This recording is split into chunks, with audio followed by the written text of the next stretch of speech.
Hi. നമുക്കൊരു യാത്ര ചെയ്യണമെന്ന് തോന്നിക്കഴിഞ്ഞാൽ നമ്മൾ തീർച്ചയായിട്ടും അത് യാത്ര ചെയ്യുക.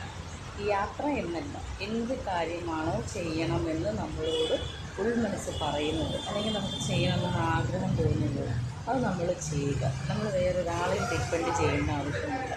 നമുക്കൊരു കാര്യം ചെയ്യാൻ പറ്റുകയാണെന്നുണ്ടെങ്കിൽ അത് ചെയ്ത് കഴിയുമ്പോൾ ഉണ്ടാകുന്ന സന്തോഷം, അല്ലെങ്കിൽ ആ ഒരു സാറ്റിസ്ഫാക്ഷൻ ഒക്കെ പിന്നീട് നമ്മൾ ആലോചിക്കുമ്പോൾ, അല്ലെങ്കിൽ നമുക്ക് വിഷമഘട്ടം വരുമ്പോൾ അതിങ്ങനെ ആലോചിക്കുമ്പോൾ ഉണ്ടാകുന്ന ആ ഒരു ഹാപ്പിനെസ് നമുക്ക് പറഞ്ഞറിയിക്കാൻ പറ്റാത്തതാണ്.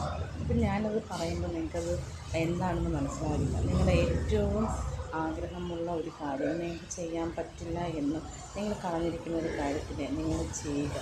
തീർച്ചയായിട്ടും നമുക്കത് ചെയ്യാനായിട്ട് പറ്റും. എന്തുകൊണ്ട് നമുക്കൊരു കാര്യം ചെയ്യാൻ പറ്റുന്നില്ല എന്ന് ചോദിച്ചു കഴിഞ്ഞാൽ നമുക്കത് ചെയ്യുന്നതിന് താല്പര്യമില്ല. എന്നാൽ നമുക്ക് ചെയ്യാനായിട്ട് ആഗ്രഹമുള്ള എല്ലാ കാര്യങ്ങളും നമുക്ക് ചെയ്യാനായിട്ട് ഉള്ളൊരു സാഹചര്യങ്ങൾ വരുന്നുണ്ടായിരിക്കും. മനുഷ്യരെപ്പോഴും കുറ്റം പറഞ്ഞാൽ നമുക്ക് സാഹചര്യങ്ങളാണ്.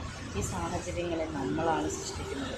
എന്ത് വേണം, എങ്ങനെ വേണം, എന്തായിത്തീരണം എന്നൊക്കെ നമുക്ക് തീരുമാനിക്കാനായിട്ട് പറ്റും. കാരണം നമ്മൾ നമ്മുടെ ലൈഫിനെ നമുക്ക് ക്രിയേറ്റ് ചെയ്യാനായിട്ട് പറ്റും. നമുക്ക് ഉണ്ടായിരിക്കുന്ന, അല്ലെങ്കിൽ നമ്മളിപ്പം ജീവിക്കുന്ന ഈ ഒരു സാഹചര്യത്തിൽ നിന്നുകൊണ്ട് നമുക്ക് മുന്നോട്ട് നല്ല രീതിയിൽ ജീവിക്കാനുള്ള പുതിയൊരു സാഹചര്യങ്ങളെ നമുക്ക് സൃഷ്ടിക്കാനായിട്ട് പറ്റും. ഉള്ളതിനെ നമുക്ക് ഗ്രാറ്റിറ്റ്യൂഡ് എക്സ്പ്രസ് ചെയ്ത് കൊണ്ട് നമ്മുടെ ജീവിതം മുന്നോട്ട് പോവുക.